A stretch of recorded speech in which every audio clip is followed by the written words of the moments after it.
What is going on, everyone? Welcome back to TTP Sports. And the Philadelphia Phillies, they are officially eliminated from postseason contention as they get swept by the Atlanta Braves by a score of 5-3. And for the Atlanta Braves, they have won their fourth straight NL East Division crown. So they will be heading to the playoffs, I think most likely to face the Milwaukee Brewers. So right now, I would say everything in the National League in terms of postseason is set, even though you're still technically determining who's going to be the first wild card spot in the NL West champion between the Dodgers and the Giants.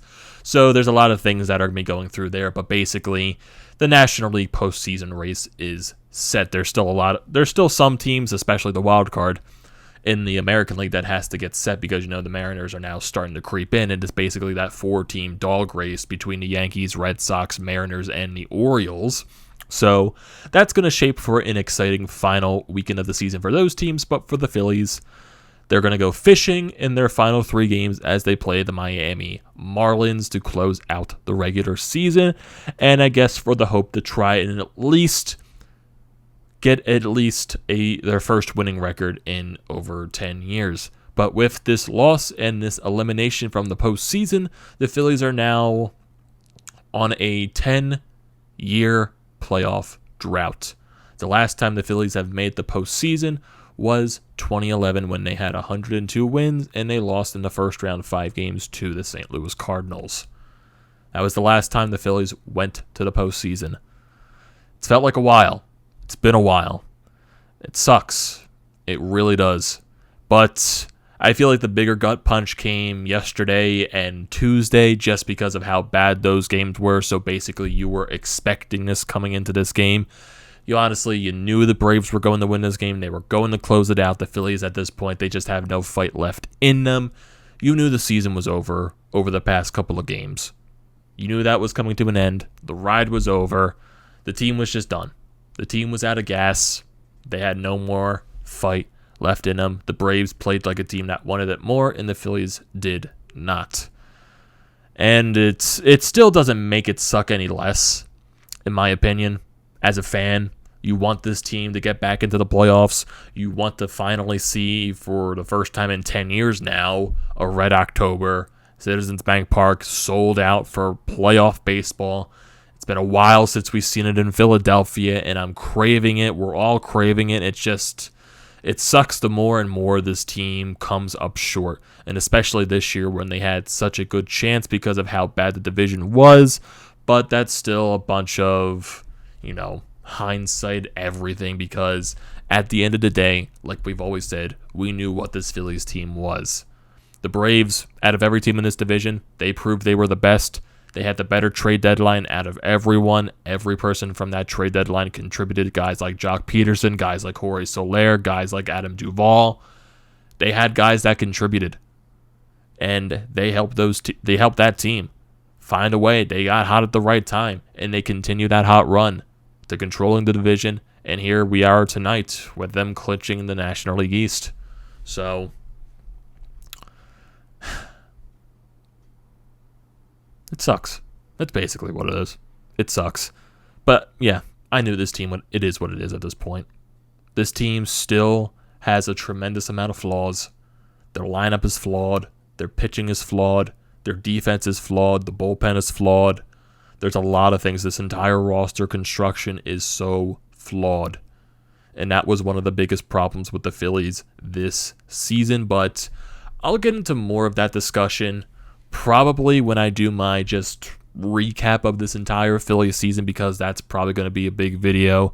Just maybe more of the last video I make on the Phillies in terms of this season and stuff like that. So, and then when you get into the offseason, there's probably not going to be as much news Phillies-wise. So there's going to be more and more as we go on. I'm still debating if I want to do this Marlins series now, just because the Phillies are eliminated and basically these games are irrelevant.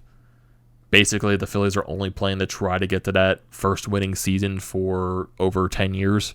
So that's basically the only thing there. But at this point, this team, who knows what's going to happen. Both teams are playing for nothing at this point between them and the Marlins. So we'll see what happens. I'll probably just debate if I want to make a recap depending on how the game goes or anything like that. So we'll figure it out as the days goes along. Remember, it is a one day at a time with this Philadelphia Phillies team, but it doesn't matter anymore since they are officially eliminated from the playoffs. And for the Braves, you're just a team that wanted it more. You were the better team. Even though throughout this entire crazy season with this National League East, the Mets holding first place for so long, and then their fall off. We expected that was going to happen just because they're the Mets. The Phillies had their little taste of first place for that little small spurt at the end of August going into September. And then the Braves got hot at the right time. Same thing like the Phillies. But that hot streak for the Braves just lasted longer. And they were the better team in the second half than both the Phillies and the Mets combined. So, the Braves deserved it. And even after losing Ronald Acuna Jr. for the season, a lot of other players stepped up. Austin Riley, Freddie Freeman, Ozzie Albies, all these guys that they traded from the trade deadline, especially a guy like an Adam Duvall. A lot of help for this team. And they got it. They have a really heavy lineup. Their lineup is probably one of the best in baseball. I wouldn't say their lineup is definitely one of the best in baseball. They have a great offense in the pitching. Ian Anderson, Max Fried, Charlie Morton. Yeah, they have a team that can definitely make some noise this postseason, so good for them. They made the playoffs, and they deserved it. So applause here from the miserable Phillies fan doing this recap. So, to get into the game, you knew it was just done. You knew it. Jorge Soler comes up, home run. Kyle Gibson threw a meatball down the middle of the plate. Leadoff shot on the bottom of the first inning becomes a 1-0 lead for Atlanta. Austin Riley crushes a solo bomb of his own. Kyle Gibson left a hanger over the middle of the plate once again. 2-0 Braves. Then Dansby Swanson gets an RBI double, scores a third run for the Braves. Then the bottom of the fifth inning, Ozzie Albies gets a triple after a bad error by Gene Segura, which allowed Freddie Freeman to get to first base. That triple by Ozzie Albies allows Freddie Freeman to score. Then Austin Riley drives in another run home on a bloop single with a broken bat. Makes it 5-0. Phillies get on the board for once.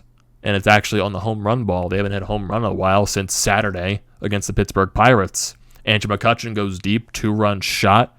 Made it 5-2. JT Realmuto responds again. In the top of the eighth inning, lines a home run down the left field line, makes it a 5-3 ball game. But that is it. The Phillies go down easily in the ninth inning, and that is your ball game, and that is your season, even though technically there are still 3 games left to be played.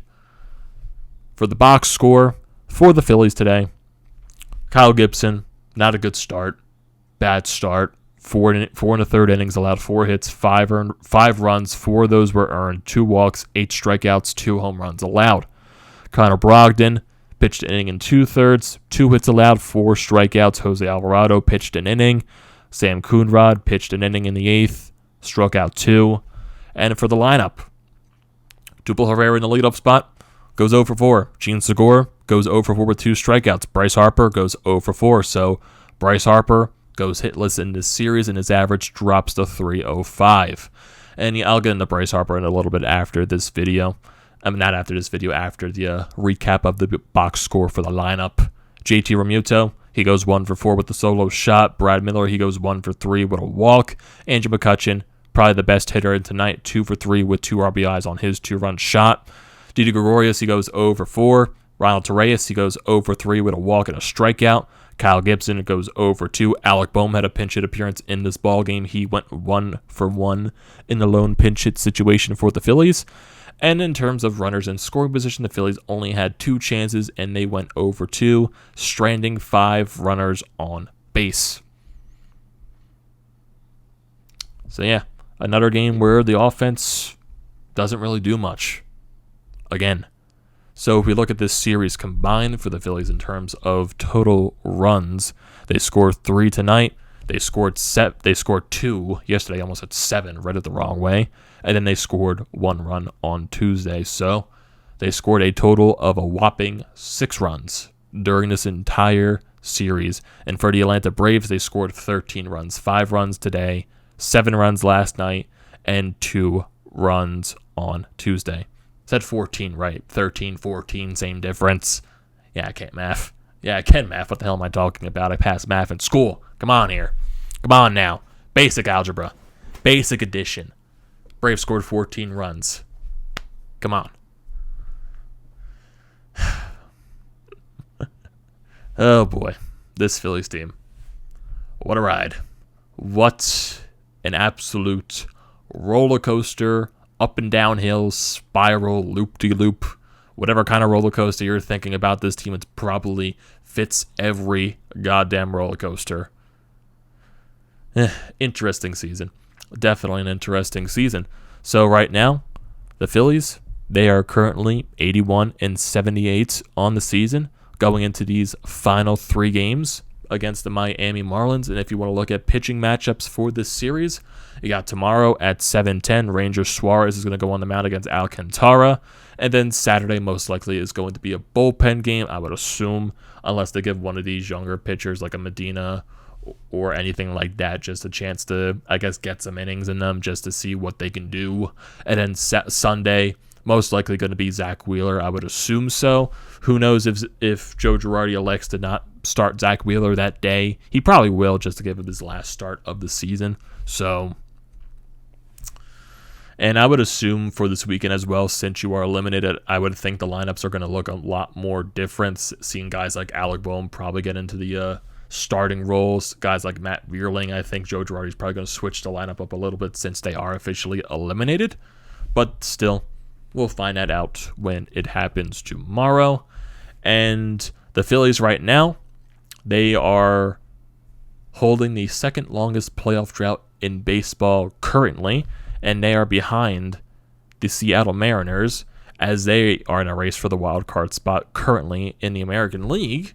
They are tied for the second wild card spot with the Boston Red Sox. Almost called them the Boston Bruins because I was also watching the Flyers and Bruins preseason game today. They also lost, but hey, it's preseason. What are you going to do? So if you look at that American League wild card spot, Yankees, they hold that first wild card spot by 2 games. You got the tie between Boston and Seattle. Then you got the Toronto Blue Jays, who are a game behind both of those teams. So that's definitely something if you're just looking for playoff races at this point. Definitely look towards the Seattle and Boston and Toronto race, and also the Yankees too. Because if you're looking at teams, I want to look at the Mariners' schedule upcoming for their final weekend series. That is going to be up against the Los Angeles Angels. So for the Boston Red Sox, I believe they are playing the Washington Nationals as well. So both teams are going up against bad competition. But for the Red Sox, I think they won the series against the Baltimore Orioles, if I'm not mistaken. No, they lost the series to the Baltimore Orioles. So the Red Sox, they're kind of a slumping here. They are. And for the Toronto Blue Jays, they have technically probably the easiest schedule out of all 3 teams. They play the Baltimore Orioles this weekend. After the Blue Jays, they just played the Yankees this week, and they lost the series 2-3. So that's definitely going to be an interesting matchup there. And getting back to the Phillies, just wanted to look into that interesting wild card race in the American League because basically everything in the National League is set, just besides like the Dodgers and the Giants, who was going to finish in first place and whatnot. So that's basically the only thing you got to look out for because the Cardinals, they have that second wild card spot locked up. Every other team is eliminated. So there you go. So I guess final little short stint before I end off the video. Just talking about Bryce Harper once again. In this series, he goes 0-4 tonight. He went 0-4 in yesterday's ball game, and I think he went 0-3 in Tuesday's ball game, if I am not mistaken. Yes, he went 0-3, so he went 0-10 in this entire series, and the only time he got on base was a walk. And I know people are definitely going to, the overrated Bryce Harper crowd, the trolls, everything like that. They're going to say Bryce Harper doesn't deserve the MVP just because of this series. Yeah, definitely there's going to be some swayed votes because, recency bias, because, recency bias is a major factor in the voting process for a lot of awards in sports. So, yeah, there's definitely going to be some swayed votes, but at the end of the day, I think the race is still going to be between Bryce Harper, Juan Soto, most likely Fernando Tatis Jr. Who knows, maybe someone else creeped in and beat out Tatis for that 3rd place spot. So we'll just have to see, but I still think the main race is between Harper and Soto. So, and I do think at the end of the day, Bryce Harper is probably going to come out on top just because, even though Soto's numbers, he definitely deserves the MVP as well. And basically, since none of these guys that are most likely in the top of the MVP race are in the playoffs, specifically talking about Harper, Soto, and Tatis, it's basically an even playing field at this point. But putting my bias in there, I just think Harper, for what he did specifically for this Phillies team, carrying them throughout the entire second half, he was basically one of the lone sources of the offense. He's one of the main reasons why the Phillies are in this position to be with. I just think that holds a lot more than, even though what Soto has been doing has been historic and his numbers are fantastic, I still think the being on a last place team is probably going to hurt him a little bit. And for what Fernando Tatis Jr. did, and specifically the fall off that the Padres had, that's definitely going to affect him a little bit. So I do think Harper is maybe going to win the MVP. I'm definitely not as confident as I was maybe a week ago, where I'm definitely saying he was the favorite, because that definitely was his award to lose. But the race is going to be close, but I do think Harper wins it at the end of the day, just because for what he did for this Phillies team in the position that he got them into. It's just sadly that he wasn't able to do everything in this series. It's just that what I'm assuming right here, this is definitely not just take my word for as you want them. Bryce Harper, for everything that he's done, for carrying this team on his entire back for basically the entire second half, middle of the season to right now, ran out of gas. And he started to, and you can sense it going into the Baltimore-Pittsburgh series as well. He was starting to do a little too much, especially like during that one game against Baltimore where he tried to, force those doubles, force those base running mistakes, especially trying to come home on one of those plays. You definitely can sense he was trying to do a little too much, and I think that was getting into his head as well. So I think that's what affected him most in this Braves series. Also, fatigue definitely comes into a factor. He's been playing every day basically for a while, so the fatigue is definitely going to play a factor as well. But he ran out of gas, and Bryce Harper just can't do everything. He is human for once. Well, not for once. He is human after all. So, am I disappointed in Bryce Harper for not doing anything in this series? No. Is he the only reason why the Phillies lost the series? No. The offense didn't do anything. The pitching didn't help. The entire team's at fault. It's not just Bryce Harper. But I know there's, the loud crowd of the trolls and everything like that. The people that you definitely should need to ignore are going to, spiral this whole thing out of control with Bryce Harper and all that. So it's just something to talk about, So I think that's going to do it for this video. So Phillies season is officially over. They're officially eliminated, but they have one more series left against the Miami Marlins. So for their chance to have a first winning season in over 10 years, they have a chance to do it this weekend, so let's see what can happen. So what are your thoughts on this video, everyone? What are your thoughts on this game, this entire season? I want to hear all your thoughts down in the comment section below. As always, do not forget to leave those down there. Do not forget to drop a like on this video. Do not forget to check out the Painted Lines, which I'm a part of. Their links are down in the description below. And also, don't forget to check out the links to Bros Media, the Flyer.pod merch website, and also Flyers Nitty Gritty. All that good stuff is down in the description below. Definitely do not forget to check those out. And the most important thing you can do is hit that subscribe button. I would greatly appreciate that. If you're a miserable Phillies fan, miserable Philadelphia sports fan, we can all be miserable together. Definitely hit that subscribe button, and I will see you next time.